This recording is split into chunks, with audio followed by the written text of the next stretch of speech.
Bem-vinda, Dani. Bem-vindo todo mundo que vai assistir hoje a entrevista. Hoje está conosco Daniela Álvares Vesco. Eu estou super contente que você aceitou a entrevista.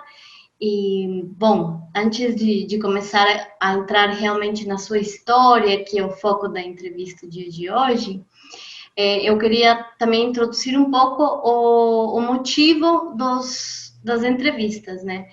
A ideia é justamente abrir o processo criativo, e na hora que a gente está abrindo o processo criativo, para mim é interessante trazer os artistas que participaram dos trabalhos de videodança e conhecer a história dos artistas, né? Que eu acho que é uma coisa que é bem importante que as pessoas conheçam, porque atrás de cada ação artística tem uma pessoa que tem uma história, que tem uma trajetória, que tem anos de experiência, que tem anos de pesquisa, de muito trabalho, de muita dedicação. E isso eu acho que é uma questão bem legal, bem importante de conhecer, e esse é o motivo, né, pelo qual eu estou convocando os artistas que trabalharam comigo em trabalho de videodança para a gente fazer esse mergulho, né, no mundo de cada um. E, bom, como eu falei já para vocês, aqui está a Dani com a gente, agradecendo muito a sua presença. E agora eu queria que você nos conte um pouco sobre quem que é Daniela Álvares Vesco, qual que é a sua trajetória, e pode ficar super à vontade. Bacana.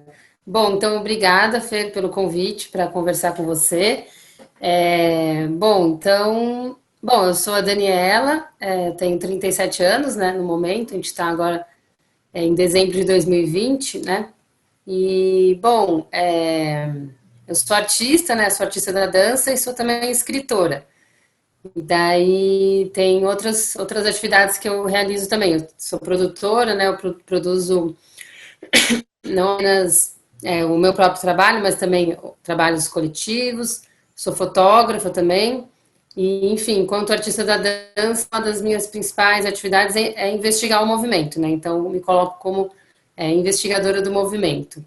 E, e é isso, assim, eu moro em Campinas, né? Na cidade de Campinas, no estado de São Paulo. Passei a maior parte dos meus anos em Campinas, mas eu nasci no Rio de Janeiro, né? Mas a minha família toda é do Rio Grande do Sul. A gente tem um histórico da imigração, né, italiana, imigração alemã aqui no século XIX, no século XX, no Brasil, enfim. Tem um pouco esse histórico, assim. E outras raízes também. Acho que também tem pessoas de Portugal e Espanha misturados aí no... Mas a história mais recente é essa, assim. Enfim, é isso. Daí eu fui criada em Campinas, né, mas morei também em outras cidades. Já morei em São Paulo, onde também realizei formações, né, na área de artes. Morei também em Londres, né, na Inglaterra, um tempo, quando era adolescente, com a família. É isso, essas experiências territoriais, né, um pouco que fazem parte da nossa trajetória. Daí, enfim, eu sou formada em ciência política, né, fiz o bacharel na Unicamp, na Universidade Estadual de Campinas, e daí também licenciatura em Ciências Sociais. Daí eu fui fazer uma segunda graduação em São Paulo, na área de dança, né, a comunicação das artes do corpo na PUC, com habilitação em dança, em um momento que eu já trabalhava com dança e fui me aprimorar. E daí em seguida eu fiz o mestrado na Unesp, na Universidade Paulista, né? E é isso, na área de artes cênicas também. E é isso, esse é o geral, assim, da minha formação. Daí, enfim, não sei se você quer saber mais em detalhes, quando que eu comecei a dançar, porque, assim, eu tenho bastante coisa, você sabe, né, Fer? Eu Sim. trabalho com 1000 coisas ao mesmo tempo, 1000 projetos. Não sei se eu vou falando ou você também É, um, pergunta. um pouco ver também essa trajetória sua com a arte, porque ela sempre, eu sinto muito, né, que os artistas têm um processo de bastante transformação dentro, né, da arte. Começa com uma coisa, depois às vezes se permeia com outra arte. Um pouco também que você nos conte como essa sua visão, essa sua trajetória nas ciências humanas, nas ciências políticas, elas também permeiam a tua arte, né? A tua visão de como você exerce a arte, né? Então, um pouco, se você quer ir contando mais aos poucos como que foi esse processo, é legal. Ah, bacana. Bom, eu comecei a dançar quando eu era criança, né? Então, eu lembro que acho que a primeira aula de dança, né, que eu participei, eu fui com a minha mãe. Enfim, era uma aula que ela participava e ela me levou e era tipo uma dança criativa. Eu nem lembro exatamente o que que era, mas eu lembro assim disso. Então, as pessoas estavam fluindo, o movimento, dançando, era uma coisa mais de criação mais solta, assim. Mas isso eu devia ter, nem lembro, talvez uns 6 anos, alguma coisa assim. E daí, com 8 anos, eu comecei a fazer aula de balé clássico, né, aqui no bairro mesmo. E por quase 5 anos eu exerci essa prática, né? E daí, desde criança, eu também sempre fui muito ativa corporalmente, assim, sempre tive muito envolvida em esportes, brincadeiras na rua. Enfim, a gente com a criançada aqui na rua ficava sempre brincando, né? Todas as brincadeiras possíveis que a gente pode pensar, subir na árvore, brincar de pega-pega, esconde-esconde, a gente estava sempre bem ativo. E também na escola até tinha os esportes, né? Então eu estava sempre envolvida em vários esportes, atletismo, eu gostava bastante, basquete, futebol, enfim, tudo assim, que era corporal.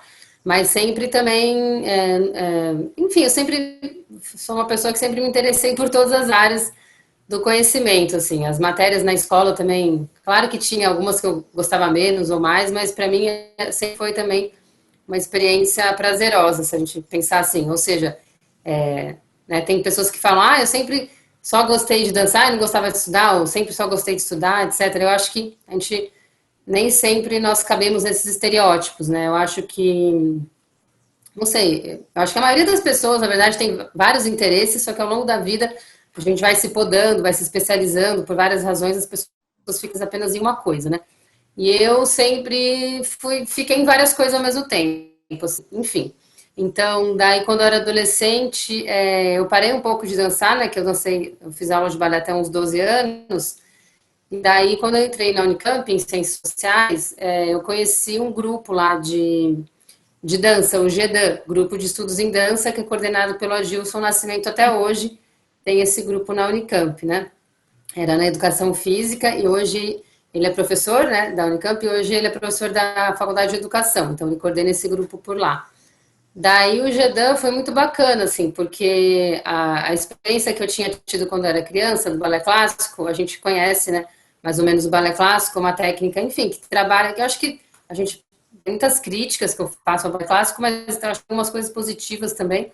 Eu acho que acaba trabalhando bastante a questão muscular, né, o fortalecimento, né, o equilíbrio também corporal e outras questões assim. Então, eu acho que foi importante para mim ter esse treinamento também, apesar de outras questões do próprio treinamento que eu acho que são complicadas, assim, principalmente para crianças, né?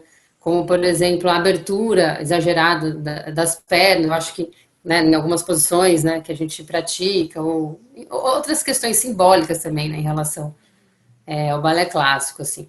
Mas, enfim, daí que aconteceu? Eu entrei daí no GEDAN, né, comecei a participar, e para mim foi uma completamente diferente, assim, porque era a gente, as técnicas aí das aulas do Adilson eram, então, trabalhar muito mais a expressão corporal, investigar o movimento, né, criar, né, em conjunto. Então, ele tem uma experiência com as danças brasileiras, também com o Butô, e outras pesquisas que ele realiza. Então, a partir dessas pesquisas, ele elaborava a sua própria metodologia, né, de aula. Então, para Uhum. mim, foi revolucionário, assim, experimentar essa criação completamente da experiência com dança que eu tinha tido anteriormente. Então, foi muito bacana, né? Então, eu voltei a dançar nesse momento, né? Então, eu estava no segundo ano, né, das Ciências Sociais. Eu entrei muito nova, né, na faculdade. Eu tinha 17 anos. Então, eu fazia também jornalismo ao mesmo tempo, né, em outra faculdade à noite, na PUC. Então, era muita coisa, assim, para muito exercício mental, né? E daí eu acho que, enfim, em dado momento, durante a faculdade inteira, na verdade, de ciências sociais, eu percebi esse peso não sei, da pesquisa intelectual, né, do desenvolvimento do conhecimento sobre a sociedade. E é difícil, muitas vezes, a gente lidar com isso, né? Sim. Enfim, né, pesquisar as questões coletivas, as questões sociais, né? Então, pesquisar em questões da história, da filosofia, né, das ciências sociais é um trabalho que exige muita dedicação, vamos dizer, intelectual e emocional também, né, para a gente lidar também com essas questões todas, né, da história da humanidade, né. Então, em dado momento, a dança, ela serviu, vamos dizer assim, como um equilíbrio para mim também, porque eu parei, na verdade, de fazer o curso de jornalismo, eu fiz um semestre só, e daí eu fiquei só fazendo ciências sociais, aliás, as ciências sociais era à noite, o jornalismo era durante o dia. E aí eu fiquei só fazendo um curso de ciências sociais. Mas é isso. Então, em dado momento, eu percebi que a dança, ela começou a ser um ponto de equilíbrio dessa exaustão mental que a gente nas ciências sociais, né, lê muito e debate muito, assim. Então, eu acho que não só nas ciências sociais, mas em outras áreas, né, se a pessoa profissional, ele não trabalhar o corpo, não trabalhar a respiração, etc., a pessoa ficando sobrecarregada mentalmente, né? Isso pode até levar, sei lá, desequilíbrios, eu acho, assim, de saúde, assim. Então a Uhum. dança, não apenas isso, mas nesse momento a dança foi importante para buscar uma outra forma de interpretação, não só um equilíbrio individual, mas para buscar outra forma de interpretação da própria sociedade, da própria realidade, vamos dizer assim. Então, eu comecei a perceber que, além das ferramentas mentais, intelectuais de entendimento sobre a sociedade, o corpo, o próprio movimento é uma ferramenta também de entendimento, né, dos processos, né, coletivos, né. Então, enfim, então eu considero tanto a dança, o movimento, enfim, como as ciências sociais, ferramentas, né, igualmente importantes de elaboração, né, sobre a realidade, né? Então, eu sempre, um dos meus primeiros interesses nas ciências sociais foi pesquisar relações de poder, né? Relações de violência, né? Que eu até hoje pesquiso isso, né?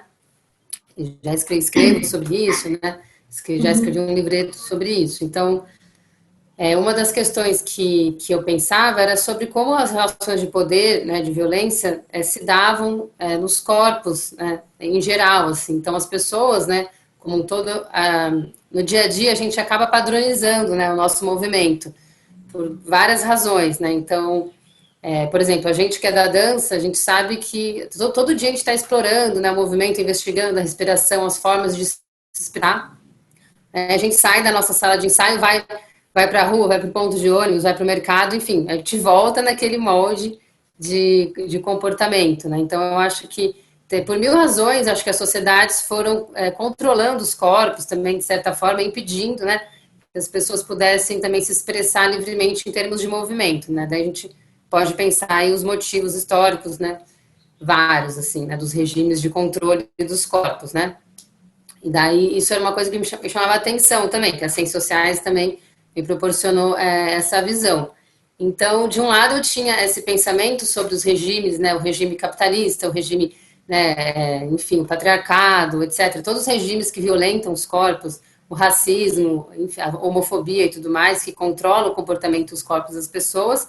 E por outro lado, eu tinha experiência com dança, que era um espaço onde eu podia questionar também de certa forma, vamos supor, indiretamente, esses regimes de dominação, de certa forma, mas eu acho que não era tão específico, explícito, assim, naquela época, né?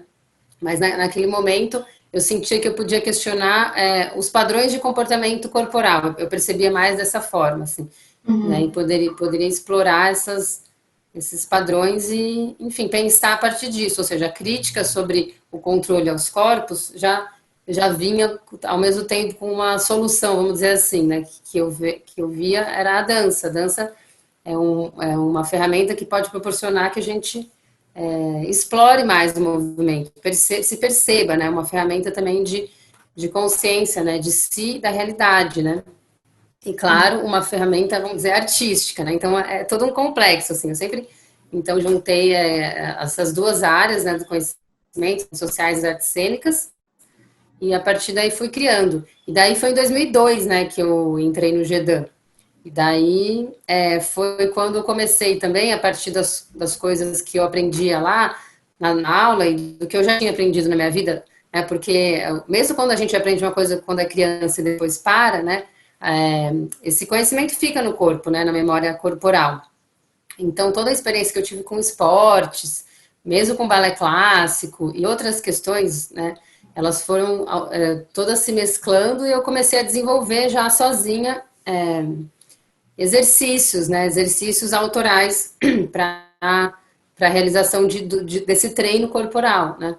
E daí foi, assim, daí foi, faz 18, 19 anos já que começou, né, esse percurso. E daí juntou a minha experiência com fotografia também, que eu estava começando a fotografar nesse momento, e também a escrita e tudo mais, então eu comecei a juntar essas estruturas, vamos dizer, de pensamento, de conhecimento, né, e fui, né, desenvolvendo o que eu denomino a metodologia de investigação do movimento e criação em dança, né.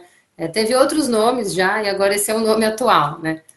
Mas, enfim, não foi uma coisa que no início, quando em 2002, eu não pensei, agora eu vou começar a desenvolver uma metodologia, né? Eu fui desenvolvendo exercícios, eu escrevia, né, os exercícios, e daí eu realizava sozinha, e daí foi passando os anos, daí comecei a realizar parcerias com outras pessoas que muitas vezes nem eram artistas, mas que naquele momento estavam interessadas também em criar, em dançar, enfim, ou desenvolver linguagens cênicas, né? Então a gente, daí que acontecia, alguns exercícios que eu desenvolvia, para mim, eu também ensinava para essas pessoas, quando a gente ia fazer nosso treino corporal, né? Nossa preparação corporal, elaborar nossa performance, daí eu compartilhava com elas o que eu tinha desenvolvido e elas compartilhavam o que elas estavam fazendo também. Então, daí começou assim, mas foi com o tempo que eu sistematizei. Na verdade, a sistematização de uma metodologia, ela é constante, né? Ela vai sempre, você sabe também, você trabalha não apenas com dança, mas com pilates, né? Você está sempre também realizando, né, formações novas que vão reciclando também o seu conhecimento. Quando a gente desenvolve uma metodologia autoral de treino, né, de dança, a mesma coisa, né? A sua interpretação vai mudando sobre as coisas, você vai aprendendo novas coisas que vão aprimorando, né? E assim foi, assim, eu acho bem importante essa sistematização. No meu caso, que eu realizo o desenvolvimento dessa metodologia, né? Então, eu me dedico para isso. Então, vou sempre registrando, escrevendo, né? Gravando os momentos da minha vida de ensaio, de treino, várias formas. E hoje, depois de todos esses anos, né, algum tempo eu comecei a pesquisar a ideia de método, né? Não só desenvolver a minha metodologia de treino, mas pensar o conceito, método. Não só na dança, mas também na ciência política, né? A partir da ideia dos processos de tomada de decisão, né, que existem na sociedade, a partir, né, da política e tal. Então, pensar métodos, né, nessas duas áreas, assim. Mas foi isso. Então, foi no GEDAN, em 2002, e justamente também que eu comecei a realizar apresentações em grupo. Então, os alunos, né, as alunas, a gente também começou a se reunir e elaborar, muitas vezes, fora, além do horário dessa aula do GEDAN, né, a gente se encontrava para organizar, para ensaiar apresentações. Então, minha primeira apresentação coletiva dessa fase, né, adulta, né, foi no IFISH, inclusive, no Instituto de Filosofia e Ciências Humanas, né, onde eu cursava Ciências Sociais. Então, foi no Sarau da Filosofia, inclusive, que a gente fez a primeira apresentação e foi muito bacana, assim. E eram temas muito pesados, né, muito fortes, que eu sempre trabalhei, você conhece um pouco, né, Fer, do meu trabalho, então, muitas performances e apresentações que eu realizei falam, inclusive, sobre violência, né, então esse tema, ele está sempre também junto, né, não apenas, mas muitas, né, Não a maioria, mas tem uma boa parte que eu falo sobre isso, violência contra as mulheres, tem um espetáculo meu que fala sobre isso, né? Mas essa primeira performance foi um pouco sobre isso também, mas não era uma ideia só minha, foi uma ideia do grupo, né? Mas foi em cima de um texto meu que eu tinha escrito também, que chama Sobre o Silêncio, que depois eu desenvolvi uma pesquisa sobre isso e apresentações do meu trabalho solo sobre esse tema do silêncio. Mas, enfim, e naquele momento foi interessante para o grupo que a gente estava fazendo, mas a gente estava falando de temas muito fortes, na verdade, coisas que sufocam, né? Esse silêncio, na verdade, sufocante, enfim, de relações de, de, de dominação na sociedade. Então, a nossa performance era sobre isso, assim, tinha momentos que a gente simulava um grito, era uma grande explosão, assim, porque no poema fala sobre isso também, que o momento do silêncio antes da explosão, né? O sobre o silêncio é aquele momento antes de ter uma catástrofe, antes de ter uma grande explosão, ou seja, aquele silêncio que é tenso, né? Que a gente está esperando alguma coisa acontecer. Então, enfim, é isso. Assim. Então, sobre o silêncio foi sobre isso. Tenho as fotos, enfim, até hoje, as fotos que eu mesma revelei em preto e branco lá no laboratório de fotografia do IFISH. Então, foi bem bacana. Assim. Então, esse foi mais ou menos o início, assim. Que legal. Aí, E o que você falou me remete um pouco ao que seria também uma segunda pergunta, uma segunda, digamos, área que eu queria que você nos compartilhe. E certo. essa questão de que você falou, né? Como a arte ela surge desde um lugar que te ajudava a ressignificar processos, né, que você estava tendo na sua vida, perante as demandas, tanto intelectuais quanto emocionais, de lidar realmente com temas bem difíceis, né? Eu sempre admirei muito as pessoas que estão na área das ciências humanas. Eu até me interessei em algum ponto pelas ciências humanas, mas eu falava, gente, eu acho que não dou conta, porque realmente tem que ter muita muito assim o filtro emocional que você tem com o qual você tem que lidar, porque a humanidade ela é extremamente complexa, né? Então quando você vai estudar ela realmente é um processo assim bastante complexo, né? E como você traz esse lugar do corpo, desse encontro com o corpo, como esse lugar de me reconectar, me reestruturar, me realinhar ou seja, com você, né, que você se coloca, né? E eu compartilho plenamente, né, essa visão de como a dança, ela acaba sendo essa ferramenta de autoencontro, né, com o corpo, né, se autoconhecer, de ter um encontro sensível com a própria corporalidade e vira uma questão muito do privilégio, né? Eu sempre pensei também, gente, seria tão necessário para todos os corpos, que todas as pessoas tenham possibilidade em algum ponto de ter essa experiência mais sensível com o próprio corpo. E justamente o sistema, ele não dá esse espaço, né? Porque é uma atividade que ela não entra, né, na produtividade do sistema capitalista, né? Não é uma coisa que você vai produzir logo produtos, digamos, mais que seja mais fácil vender para o capital. Então, eu sempre também me perguntei muito isso, né? Essa necessidade de que seja mais abundante essas práticas em todas as esferas da sociedade, né? Para todas as pessoas. E é ainda, nossa, eu sinto que até chegar um ponto no qual aquilo seja mais democratizado e chegue a todas as esferas da sociedade, nossa, é um caminho muito longo pela frente, né? Porque ainda é muito reduzido, né? O apoio que se dá nessas práticas, o investimento até público que às vezes se tem para promover esse tipo de práticas em muitos lugares, para muitas pessoas, né? E sob um Sim. olhar também que não seja opressivo também, que o que você também coloca, né? Tipo, essas práticas Uhum. corporais que não tenham essa característica de ser uma atividade, porque tem muitas práticas corporais também que são bastante opressivas, né? Então, que não fica nesse lugar, né? Isso eu Sim. acho fundamental, assim, para que seja uma questão que seja discutida entre as pessoas que estamos trabalhando com práticas corporais, né? Também. Uhum. Sim. Bom, gente, a gente teve que fazer uma pequena pausinha técnica, mas estamos de volta.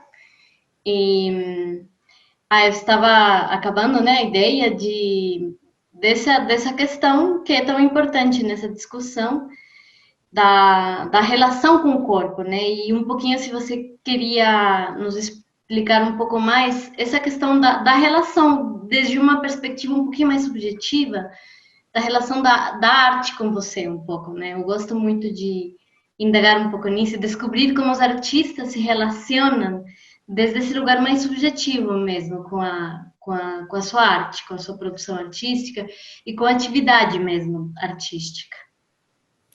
Não, bacana. Então, então, pegando um gancho já no que você estava falando, realmente muitas vezes a gente, inclusive, pode pensar como você disse, talvez seria um privilégio, né? A pessoa ter o tempo, ter a possibilidade de realizar uma investigação corporal, de se dedicar às artes, né? Então, eu acho que tem duas formas de ver isso, assim. Uma forma é, de fato, a gente pode pensar como um privilégio, ou seja, em um mundo, né, capitalista, né, que explora a mão de obra das pessoas, né? Então, a gente tem uma maioria das pessoas do mundo, poucas são as pessoas que não são, pouquíssimas são as pessoas que não são exploradas, né?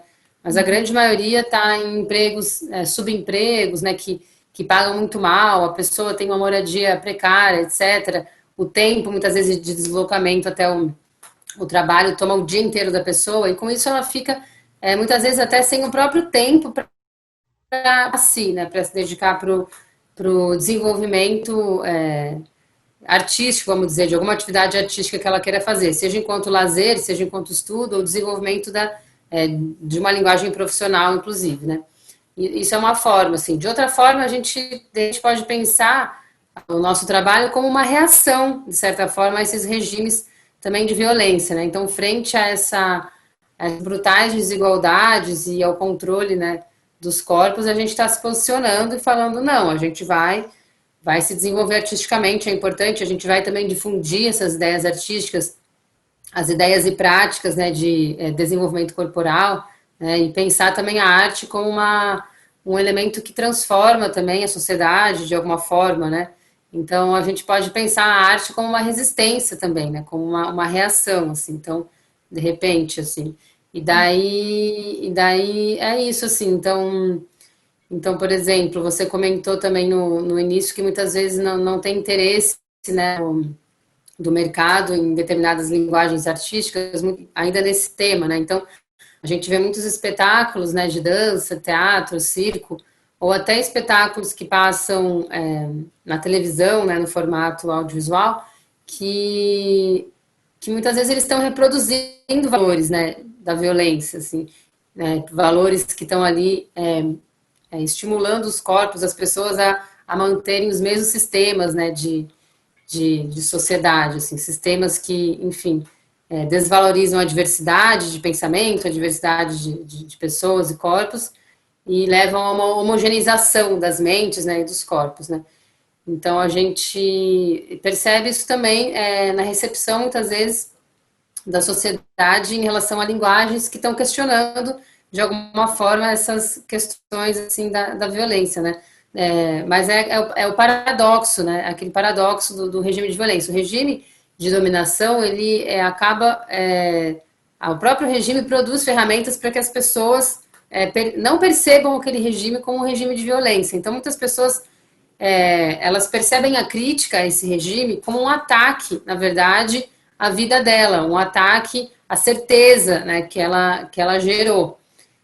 Porque ela está, muitas vezes, estamos, né, sem as ferramentas necessárias para questionar aquele sistema. Ou mesmo quando a gente questiona, a gente tem consequências materiais, reações, punições de outras pessoas ao redor, não das pessoas que estão no poder, mas de pessoas ao redor, que punem as pessoas que questionam, né?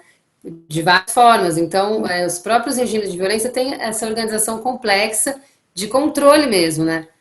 Dos comportamentos, né? Então, por que eu falei isso? Para falar que realmente, de fato, os espetáculos e cenas linguagens que estão questionando a fundo, né, essas questões, muitas vezes são difíceis, né, de serem observados pelo público, né? Mas então, então não seria uma linguagem, vamos dizer, que está extremamente difundida, né? Porque muitas vezes também não vai ter interesse dos grandes meios de comunicação, os grandes teatros, enfim, em veicular obras assim. E quando veiculam, também colocam como um espetáculo, como né, aquela questão também do capitalismo, né? A gente trabalha, as pessoas são exploradas, mas às vezes um domingo por semana ou um feriado, enfim, que a pessoa pode descansar e tal, ou seja, tem a exploração, mas a exploração se dá porque ela está sempre esperando aquele pouco tempo que ela vai ter de lazer, de descanso, né? E muitas vezes com uma compensação pela exploração que ela sofre, né? Então, muitas vezes, esses espetáculos que questionam esses regimes de dominação são cooptados, inclusive, pelo sistema capitalista, inseridos nesse feriado, né, nesse domingo, enfim, que a pessoa, nessa sexta-noite, enfim, que a pessoa vai ter descanso, e ela se relaciona com esse espetáculo questionador mais como um consumo, de novo, assim como as outras coisas que ela estava consumindo. Então, é muito doido, né, como a vida coletiva se organiza, né. Mas, enfim, a gente está aí, né, resistindo, de certa forma, com as linguagens, assim. Mas daí, tudo isso, então, desembocando na sua última pergunta sobre a subjetividade, né? Então, eu acho que a arte, para mim, ela sempre, sei lá, sempre significou uma transformação da realidade, uma ressignificação. Eu sempre usei essa palavra, assim, ou seja, a gente ressignifica, dá novos significados para a realidade material, né? Porque, enfim, a realidade material, a reprodução da vida, né? Todo mundo, a gente precisa disso para continuar vivendo, é o básico, né? A gente precisa de alimento, né? Precisa, enfim, dormir, precisa respirar, né? Precisa beber água, enfim. Então, a gente precisa reproduzir esse material que é o básico da sobrevivência, né? Então, se a gente pensar nas artes, ela não estaria dentro desse básico, mas ela, de certa forma, é um básico para a nossa sobrevivência emocional, de certa forma, psíquica, enfim, porque a arte, ela enriquece, vamos dizer, esse cotidiano, né, básico que a gente tem que reproduzir, né? Então, a arte, ela ganha novos significados, né, além apenas da sobrevivência, vamos dizer assim, né? Então, a arte, ela ressignifica, ou seja, ela recria a realidade material, né, ao nosso redor, enfim, proporcionando interpretações que também levam à elaboração de objetivos para o futuro. Ou a gente poder ver o nosso passado também de outra forma. Eu acho que nesse sentido eu vejo a arte muito parecida também com as ciências humanas, assim, porque as ciências humanas também a gente investiga, né, a sociedade de forma a pensar soluções para os problemas, pensar sobre o passado, propor formas de relação entre as pessoas e organização, né, coletiva. Eu vejo a arte um pouco nesse sentido também, mas de outra forma, né? A arte trabalha com outras ferramentas, né? Ferramentas que, enfim, levam a uma expressão. Muitas vezes essa expressão não está organizada de uma forma tão elaborada, mas é importante a gente também dar vazão para esse experimento corporal, experimento, enfim, nas artes visuais, pintar, enfim, ou, né, no teatro, a gente está interpretando um personagem, nem sempre é uma trajetória linear, essa pesquisa artística, mas a gente vai conhecendo ferramentas que ampliam também a nossa capacidade, eu acho que, de entender o mundo, né? E também de se comunicar com as pessoas, né? Então, além dessa ressignificação, eu vejo as artes como uma comunicação também, né? Então, a gente falou de vários aspectos das artes, né? Das artes cênicas, né? Essa questão corporal, de um equilíbrio também individual, né, em relação ao excesso mental que a gente muitas vezes tem, essa questão da ressignificação, né, também da realidade, e acho que a questão da comunicação também. As artes cênicas, né, elas são bacanas para isso, assim, sempre foram, né, uma ferramenta das sociedades de comunicação coletiva, né, de contação de história, de elaboração, muitas vezes, do divino e do sagrado, né, em tempos aí mais antigos, e hoje as artes, elas se multiplicaram, então a gente não tem apenas as artes relacionadas a esses aspectos coletivos, muitas vezes sagrados, né, na sociedade, que foi um momento importante e que ainda é também, mas a gente pensa a arte enquanto profissão, inclusive, uma profissão, né, que a pessoa se dedica para, enfim, realmente propor processos e propor obras, né, propor obras artísticas, então, para que as pessoas possam fruir, é um momento de fruição, né, que as pessoas, o público, né, ele está também junto, compartilhando de um momento, né, de criação artística. Então, o público não está só assistindo passivamente, ele está se relacionando, ele está questionando, ele está interpretando, ele vai também, ele tem um nível de ação, né, naquele momento, né? Então, eu vejo as artes cênicas também isso, assim, como um importante momento de comunicação entre as pessoas, seja os momentos coletivos de apresentação no teatro, enfim, no espetáculo, seja até os momentos individuais, né? Eu posso estar vendo, sei lá, um quadro, um livro, por exemplo, que tenha quadros de pintura na minha própria casa, isso vai estar, é um momento de aprendizado também para mim, ou eu posso estar assistindo, né, no computador um videodança, né, ou um espetáculo de teatro, pode ser uma experiência individual também de comunicação, né? Acho que é similar ao momento que a gente lê um livro sozinha, eu posso estar sozinha me relacionando com uma obra artística também. E é isso, assim. Então, eu acho que, na verdade, o meu subjetivo em relação às artes é coletivo também, né? Vem todas essas ideias que eu falei, assim. Então, a transformação da sociedade, a comunicação com as pessoas, o equilíbrio também com os lados, né, vamos dizer, né, racionais, assim, vamos dizer, mas acho que racional não é a melhor palavra também, porque a arte também é racional, né? Uhum. Inclusive na elaboração dos nossos treinos, ensaios, somos extremamente racionais para a elaboração daquele conteúdo, né? Então acho que é importante, inclusive, dizer isso, né? A arte não é só essa questão de experimentação, vamos dizer, de expressão sem ordem, né? Eu acho que enquanto profissionais da arte, a gente, né, tem uma extrema ordem, uma extrema organização e dedicação, principalmente nós autônomos, né,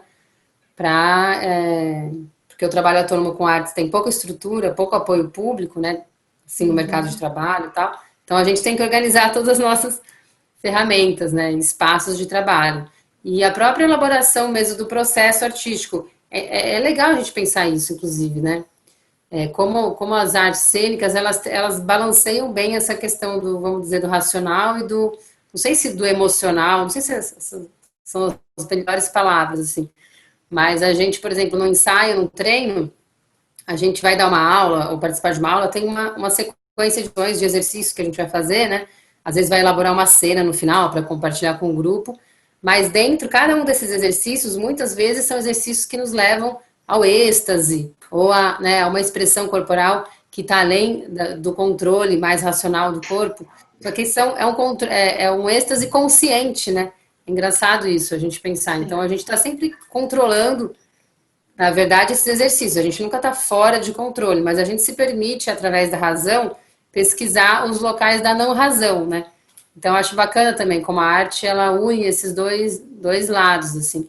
Eu acho que é isso que é uma... Esse quesito que você diz, eu acho que tem muito essa relação com, bom, como bailarina, né, como atriz, também um pouco essa ponte, porque justamente atravessa o corpo, né? Tipo, a gente usa ferramentas racionais, obviamente, a gente está sempre racionalizando nossos processos, inclusive aqueles processos mais subjetivos, mais viscerais que a gente pode passar numa experiência de experimentação cênica, a gente depois racionaliza eles, né? Passa por um lugar de, opa, vou entender como que foi isso, como que eu catalogo isso para depois eu estruturá-lo, sistematizá-lo. Então, é bem o que você falou, né? É um lugar eu acho que, por isso que eu gosto tanto, é um lugar muito rico, porque a gente pode transitar entre as nossas várias esferas e de uma maneira fluida, assim, a gente vai se transitando, e isso eu acho que é precioso, assim, né, como uma prática de autoconhecimento também, né, que é aí que estava também voltando para esse outro tema que a gente estava falando antes, desse lugar subjetivo, dessa prática que é tão rica que seria muito bom que ela esteja oferecida para mais pessoas, né? Tipo, no sentido de uma experiência de autoconhecimento extremamente profunda e rica, né? Eu acho Sim. isso que você falou também super legal, né? Isso é maravilhoso, eu acho. É muito, muito bom, assim, poder falar sobre isso e poder compartilhar, né, essas experiências. Não, com certeza. Eu acho que o autoconhecimento ele acaba acontecendo, né? De qualquer maneira. Então, tem pessoas que praticam as artes cênicas como é mais para esse caminho do autoconhecimento, muitas vezes como cura, etc., né? Nem sempre pratica de uma forma profissional. Mas mesmo os profissionais que estão praticando essa profissão, né? Eu acho que isso acontece inevitavelmente, né? Essa questão do autoconhecimento, né? Então, quando a gente conversa com alguém que é artista, principalmente artista cênico, que a gente trabalha mais o corpo, a respiração, o movimento, então a gente não está sempre enrido, né? E, enfim, sei lá, às vezes com medo de alguma coisa que porque a gente não percebeu, então pensa que, sei lá, o espaço, as pessoas. Eu acho que os artistas eles estão mais conectados com o todo, com o coletivo, com os espaços, porque a gente trabalha isso toda hora nos nossos ensaios, né? Relação com esses elementos, né? Então, então, quando a gente conversa com alguém que é artista, a gente nota que a pessoa às vezes é mais solta, tem mais facilidade de falar, né? Não, enfim, de se soltar, de se abrir, às vezes falar sobre a vida dela, sei lá, cada pessoa é diferente, não necessariamente, mas a gente vê então que os artistas da cena, eles realmente a gente passa por um processo de autoconhecimento, acho que nos torna mais, não sei, a gente tem um amadurecimento talvez, né? Mais Sim. profundo assim do que as pessoas que não estão fazendo nenhum tipo de exercício físico, por exemplo, né? A pessoa às vezes tem uma rotina mais do sedentarismo, né?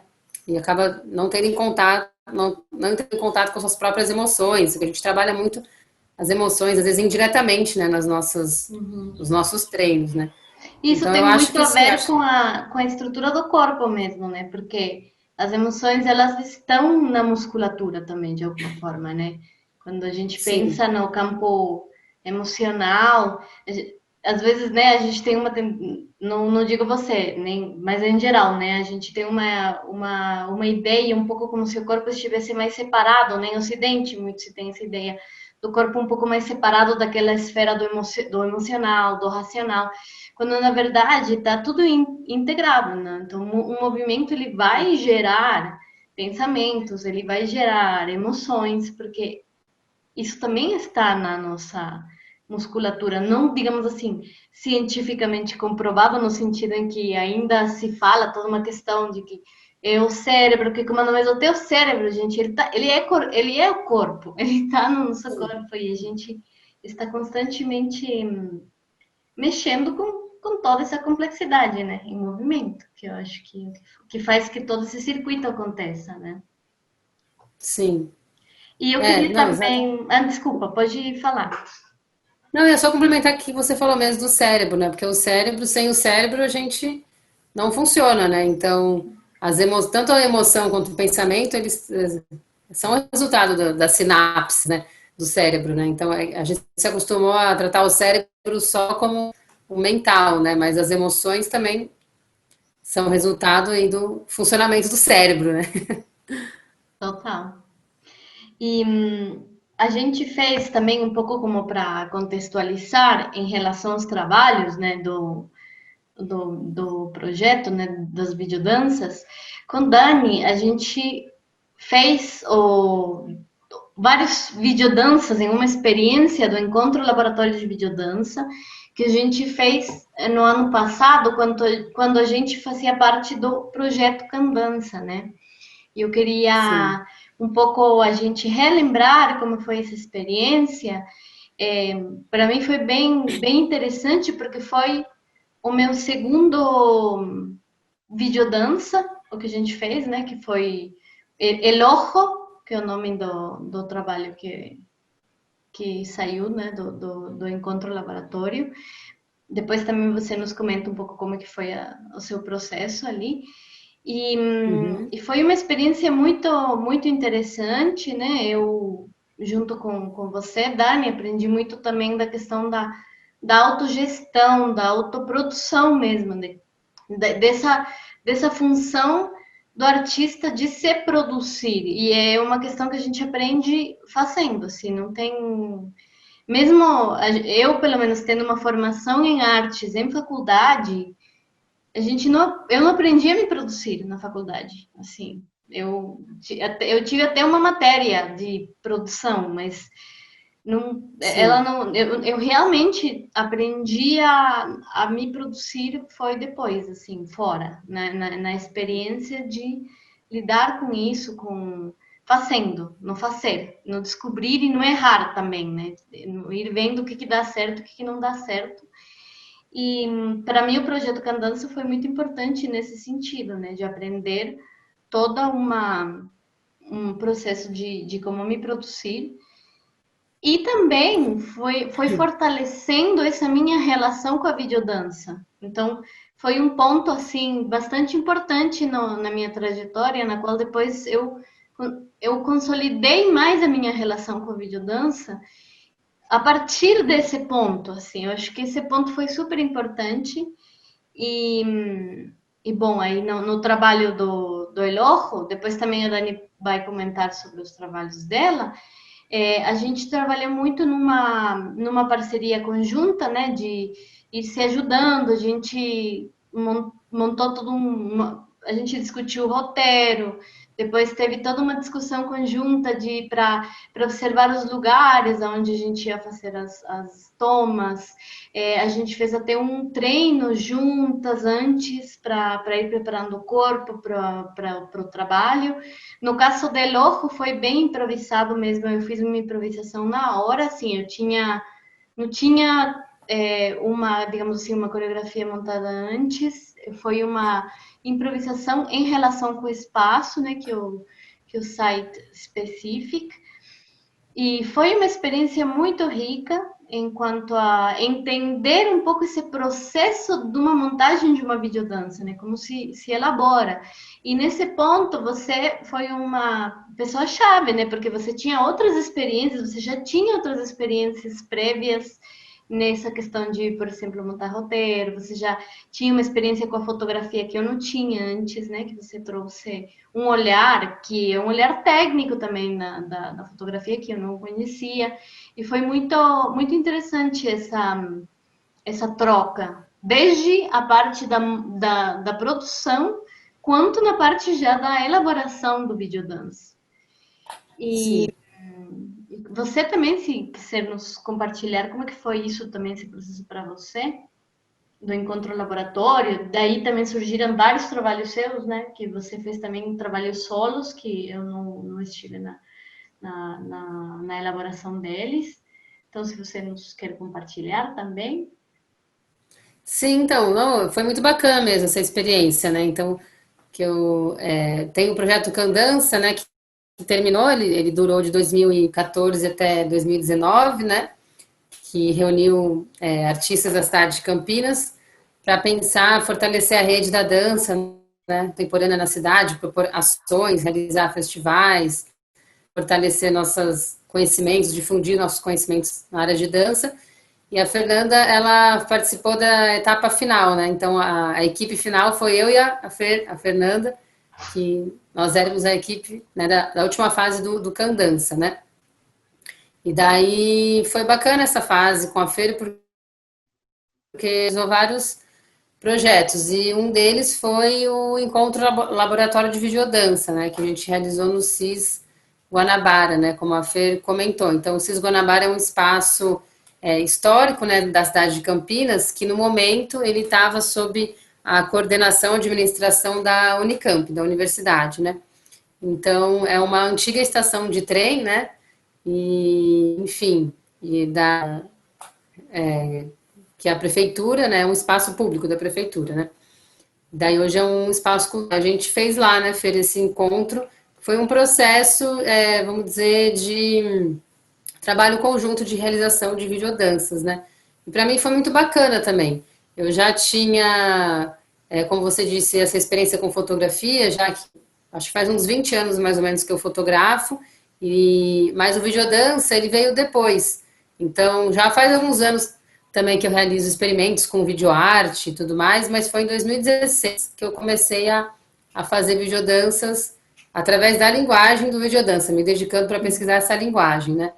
E daí foi em agosto de 2018 que em 2016, então, eu gravei, né, fiz alguns trabalhos bem simples, né, que não tinha edição, não tinha trilha sonora, eu trabalhava bastante com o som ambiente e com cenas bem curtas também, mas que foi bacana, foi inclusive participou de um festival em Campinas, alguns desses trabalhos, na mostra curta, que foram selecionados.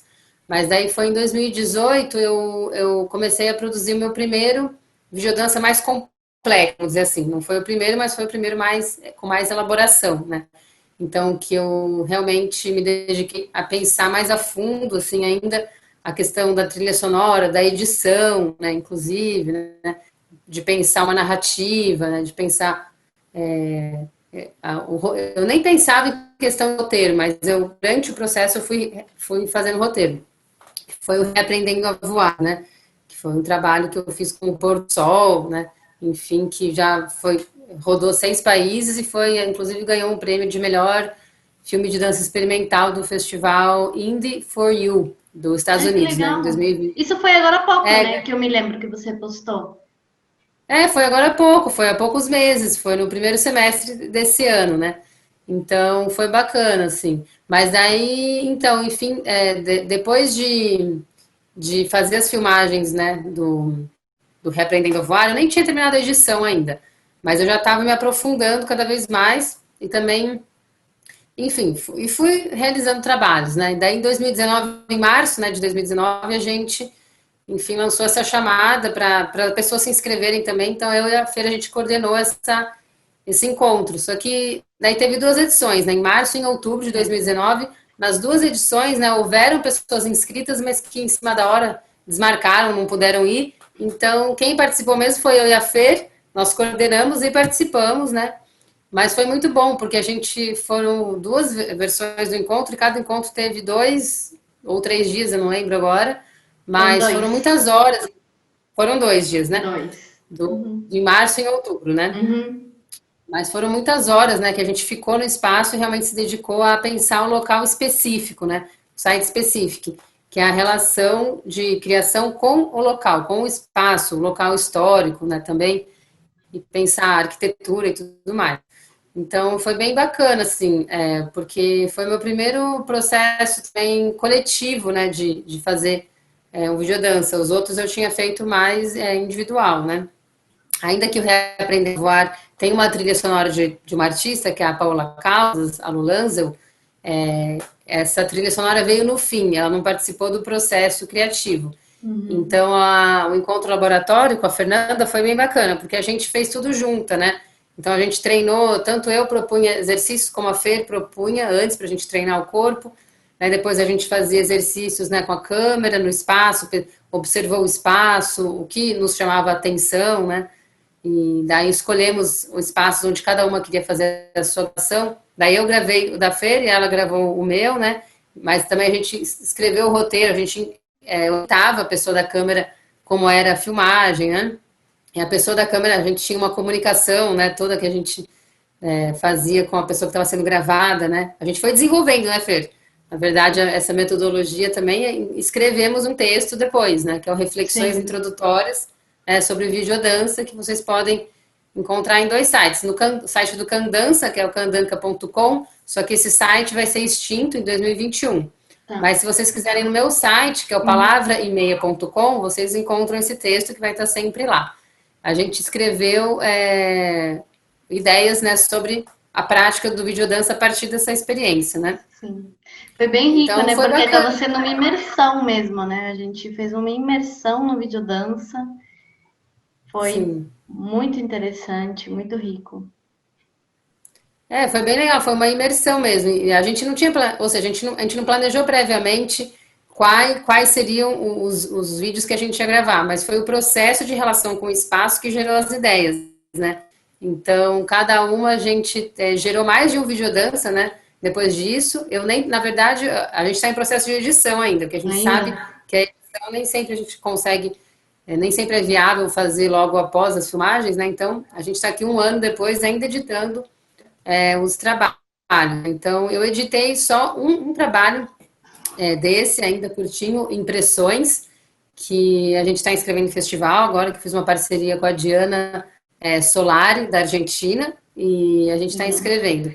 E daí tem os outros, a maioria eu ainda não terminei, assim, eu estou começando a conversar com outras artistas também da trilha sonora, tem uma artista visual que a gente vai fazer uma animação, uma espécie de animação gráfica e tal, mas teve um desses trabalhos que não foi diretamente, que não ocorreu diretamente no encontro laboratório, mas teve alguns dias que eu cheguei um pouquinho antes, né, da gente começar, e eu realizei um trabalho também de relação com o espaço, de outras coisas do meu trabalho, né, sobre espacialidade. Uhum. Então, foi legal que esse trabalho, que é uma das ideias que eu investigo sobre a relação com o espaço, né? Daí eu tenho esse conceito de espacialidade que eu vou pensar a relação do corpo, dança e arquitetura, né?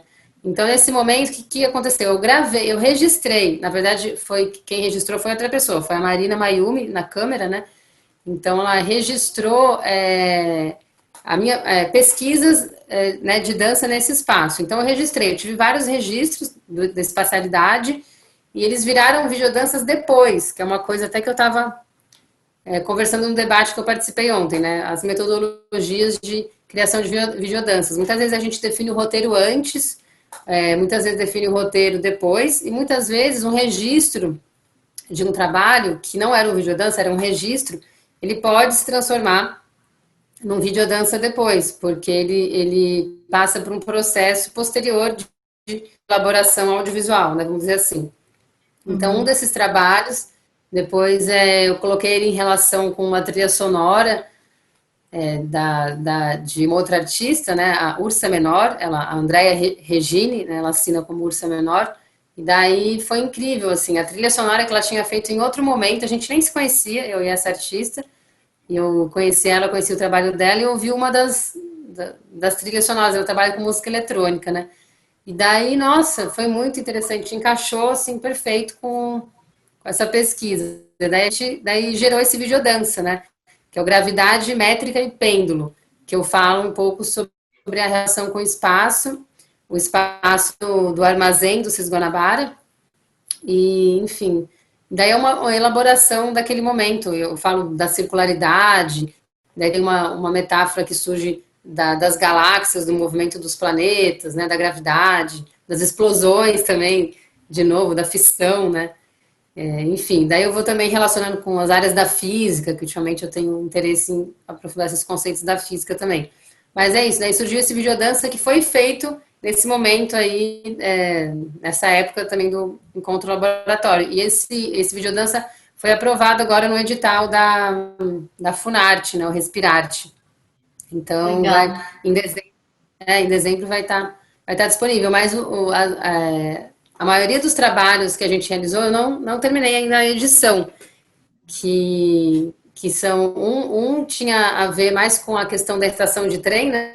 A Fernanda, ela estava na câmera, e a ideia enfim, é um espaço lindo, né? É A gente muito fez um vídeo, lindo.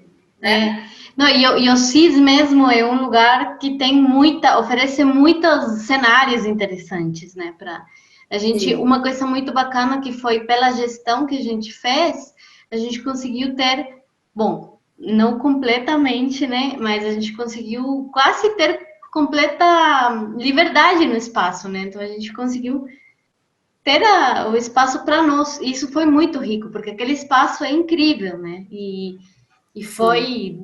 deu pano para muito trabalho. Eu também só fiz uma edição de um e tenho material ainda para editar. Sim. E foi isso, né? E uma coisa muito bacana, né, no trabalho da videodança, quando você tem vários registros, a maneira que você edita pode ser um Uhum. trabalho, e você pode, inclusive, esses mesmos registros, editá-los de uma outra forma, que vira outro trabalho. Então, aí a Sim. edição, ele vai recriar os trabalhos, né? Muito interessante isso também. É, a etapa da edição é uma etapa de criação também, né? Mas essa questão do espaço do Cis Guanabara, essa antiga estação de trem, quando a gente foi, a gente fez um vídeo registro que registrou esse encontro, né? Tá disponível também aí na internet, no meu canal do Vimeo, né? E daí a gente falou sobre isso, né, Fer? A gente E, no, e, falou no, sobre o aspecto e na página do histórico. Candança também está, né? Na Eu também página do Candança compartilhei também. na minha página de tanto ter compartilhado também. Ah, bacana. Então, Então a gente pôde Dani, ver se as. Oi? eu ia falar para você que a gente vai fechando pelo Uhum. tempo, tá? Bacana. Mas assim, foi uma. Senão a gente, nossa, a gente pode falar Vai longe. longe. E aí, e se a gente começar a falar ainda de videodança, também um caminho aí, né? Mas eu queria te agradecer muito, né, pela disponibilidade de conversarmos, de retomar essas conversas, de abrir também o seu processo, né, o seu processo tanto em termos de trajetória quanto em termos mais subjetivos, né, de quais que são as suas relações com as práticas, que eu acho que é uma coisa muito bonita de saber. Eu gosto muito de saber isso dos artistas.